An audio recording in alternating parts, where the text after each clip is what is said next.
Um, Before we dive into tonight's topics, let's talk about Godzilla versus Kong, which has turned out to be an enormous hit. Don't know the numbers for HBO Max because they keep those pretty close to the vest, but it has become a substantial hit at the box office. I think it's already grossed over $100 million. Is that right? Overseas? Yeah. Okay. Yeah. Yeah.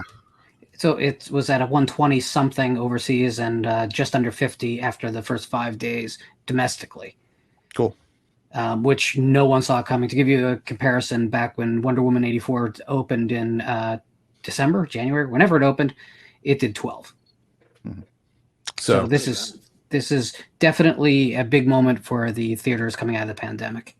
Mm-hmm. Yeah, big shot in the arm to the theaters, and I think it definitely obliterated expectations. Which, I mean, you would think for a movie like that there would be some pretty lofty expectations to begin with, but it's pretty much obliterated those. How many of us here have seen Godzilla versus Kong? So Mike and Lauren and myself. What do you think of it, Mike? Oh, I'm sorry, you didn't raise your hand. Trying to unmute my microphone. Oh, okay. Oh, well, what did you think of Godzilla versus Kong, Stingray? I liked it a lot. I saw it twice. I watched it the morning it came out. I watched it then, but I was on a live stream, so I wasn't paying close enough attention. So watched it again a day or so later. It was way better than I expected, honestly. Because considering the way it was released, and the last one I was kind of iffy on, which I need to go back and rewatch again. I had a bad theater experience, but it was way better than I was expecting. Okay. What do you think, Mike? Same thing. King Kong Skull Island, or Kong Skull Island, whatever it was called, is still my favorite of the new Monsterverse, but this is a very close number 2. It's I got HBO Max, so I tried to get caught up on this stuff, and I saw, of course, I'd seen Godzilla 2014. That one, it's not my least favorite, but it's definitely toward the bottom. I like a little extra Godzilla in my Godzilla movies, please. I don't remember a thing about that movie now. I don't remember a thing about it. That, they kill off Bryan Cranston, probably one of the best actors in the film, and then they replace him with Kick-Ass, right? Yeah. Who is not the most charismatic actor on the planet. Not that he's bad. It's just that Cranston would have done a much better job carrying the film. If you're going to have a lot of human stuff, have a guy like Cranston carry the film. Him and Wannabe would have been a great team, and I think the film would have been a lot better for it. But it was okay. Yeah. Kong again, Skull Island, still my favorite. I did watch King of the Monsters before I watched Godzilla versus Kong, and I'm going to have to say that's my least favorite. King of the Monsters. That's the bottom tier for me. Now I realized that when they got the license from Toho, it's kind of like a loot box. Every monster has a cost, and they maxed out when they got Rodan, Mothra, and King Ghidorah, and they wanted to add some of the other ones, but they just couldn't afford it. So they had to make up, like, I don't know, what was it, the Mammoth Adon or whatever, I would the woolly mammoth thing, and then there was just like, what's that? And it was kind of like, let's just make up some stuff and hope they don't hope they don't notice. But I think the human element in that film was just, oh god, I just couldn't. That really did. I mean, the monster fights were pretty cool. King Ghidorah is really good, but I don't know, the story on that one just kind of sunk it for me. And that god awful cover of the Blue Oyster Cult classic Godzilla, like, that puts it at the bottom of the list right there. That was horrible. Whose idea was that? And who recorded it? And who mixed it? Holy crap! I don't remember that. I don't remember that at all. I must have blocked that out. If it was, if I didn't like the movie before I heard that, it was the ending credit song that killed it. But Godzilla versus Kong, I thought it was great. It was lean. Hour 53, which is great because they tend to get a little long with these movies, and they don't. Come on, guys, it's not Shakespeare. Get to it. We don't need too much crap. More thriller, less filler.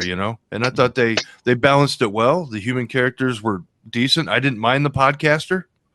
I thought he was like he kind of reminded me of the guy in Eight-Legged Freaks that had the radio show, the conspiracy theory guy. So he kind of added.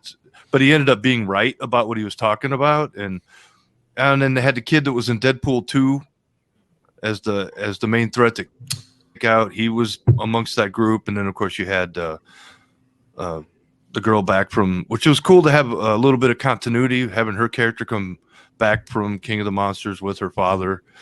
That connective tissue was kind of cool, kind of keeps you in the universe. They didn't bother me. I thought that was okay. I liked the fights. I thought they looked great. It's a Kong movie. I think that really was its strength, because this has got to be, especially in this film, one of the best, if not the best, versions of the character Kong.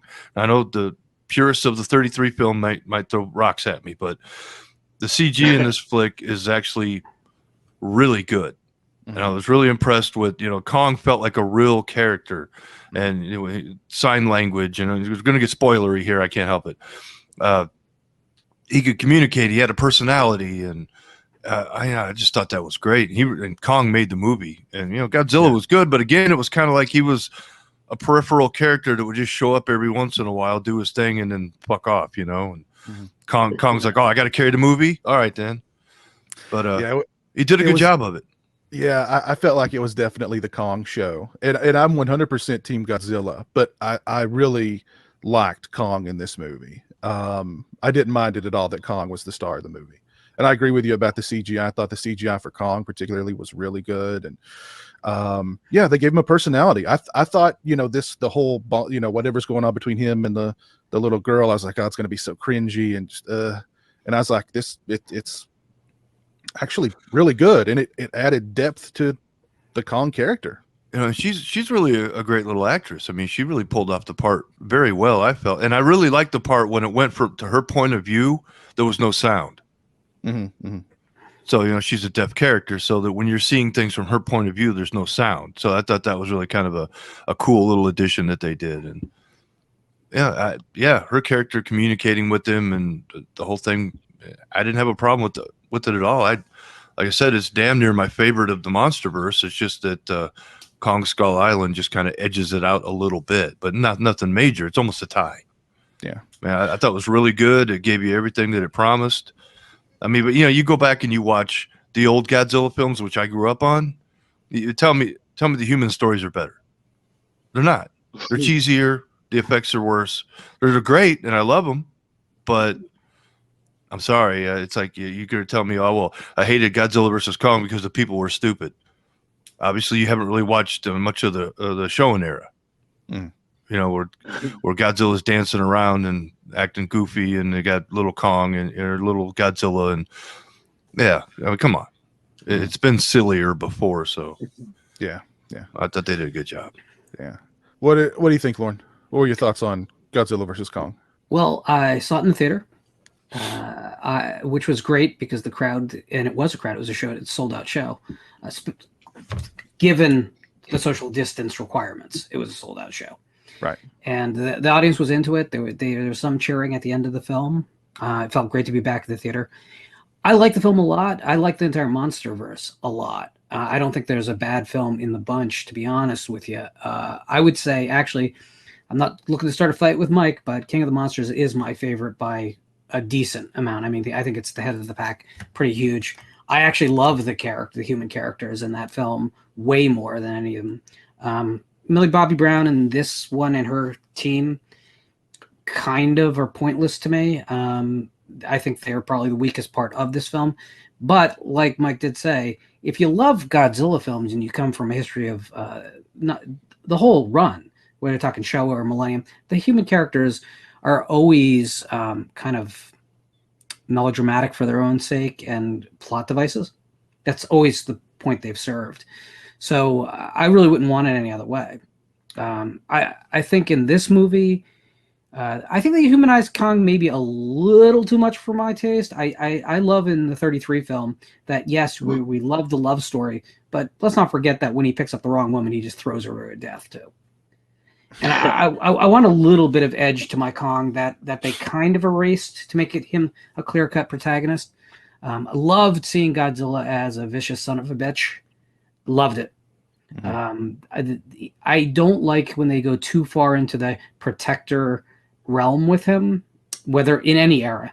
I like the idea that he is not opposed to people. He's not going to kill people on purpose, but if you're in his way, he's not going to step around you either. So I kind of liked seeing a very single-minded, vicious Godzilla. Overall, I'd rank them: King of the Monsters, Skull Island, Godzilla versus Kong, and then the Godzilla from 2014. Mm-hmm. Yeah. If they do continue on with the Monsterverse, are we? My one concern is I think it seems like the first Godzilla movie 2014 was very serious, maybe a little too serious, and then King of the Monsters seemed to add a little bit of comedy. There was quite a bit of comedy in Godzilla versus Kong. So I said in my review, I hope it doesn't keep going down this path, because when Son of Godzilla shows up, I'm out. But Manila is a hard pill to swallow in the wrong context. He's pretty good in Final Wars, though. If the Monsterverse continues, do we? I think the next movie needs to be a really good Godzilla movie. When I say a really good gun, I'm talking. I've not seen Shin Godzilla, but I'm aware of its reputation. Something on the level of like a Shin Godzilla, where you have, good characters, a really intricate plot, and then Godzilla doing his thing. Doesn't need to be 3 hours long, but Shin Godzilla won't work for a mainstream American audience. 20 minutes of Godzilla and 140 minutes of boardrooms is not going to work for an American audience. Yeah, so that is not going to happen.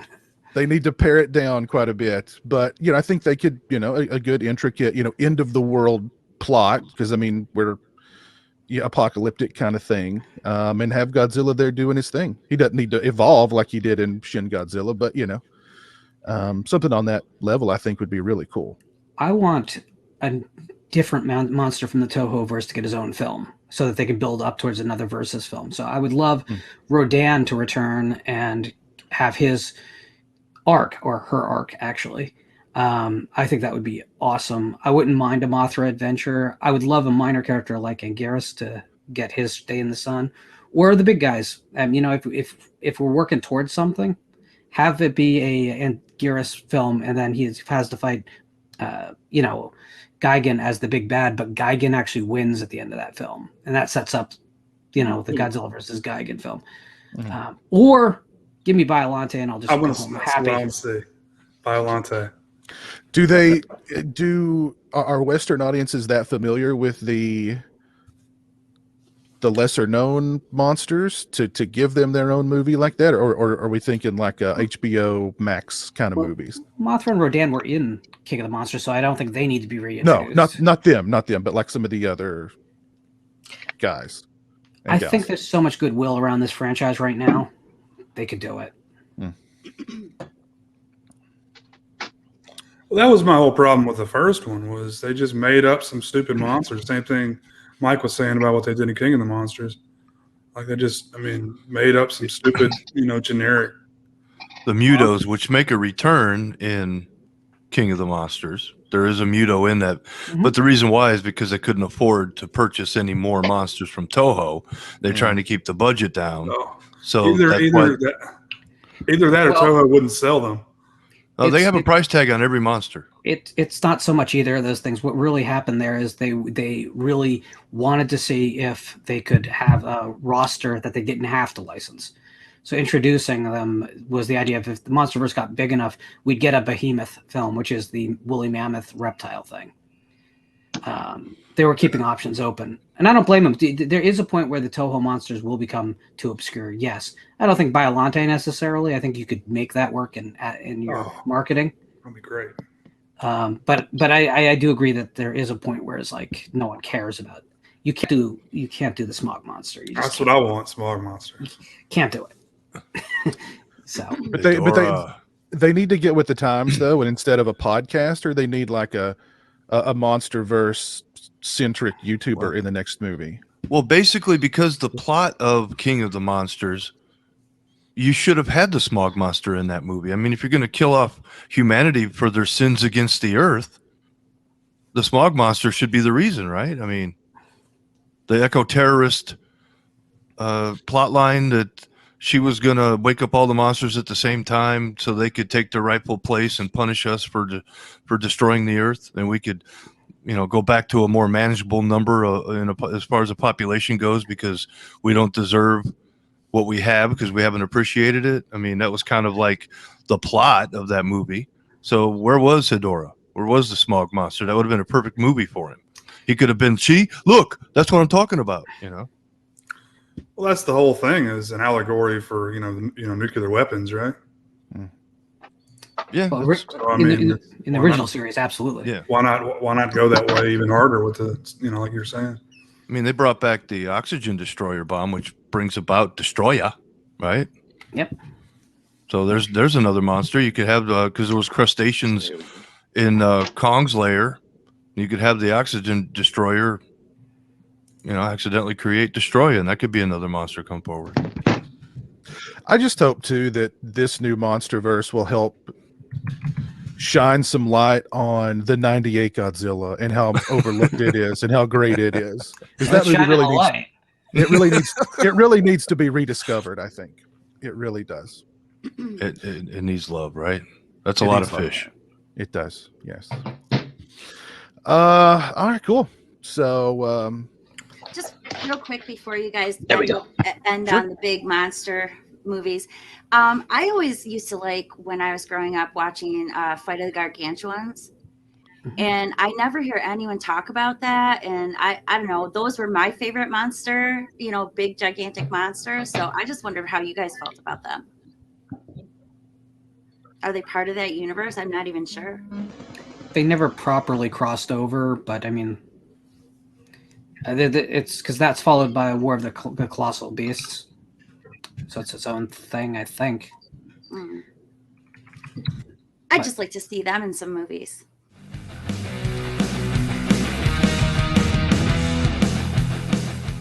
More clips just like this. Be sure to subscribe to the Region Free YouTube channel and also check out the Patreon to get exclusive content and become a Regionaire.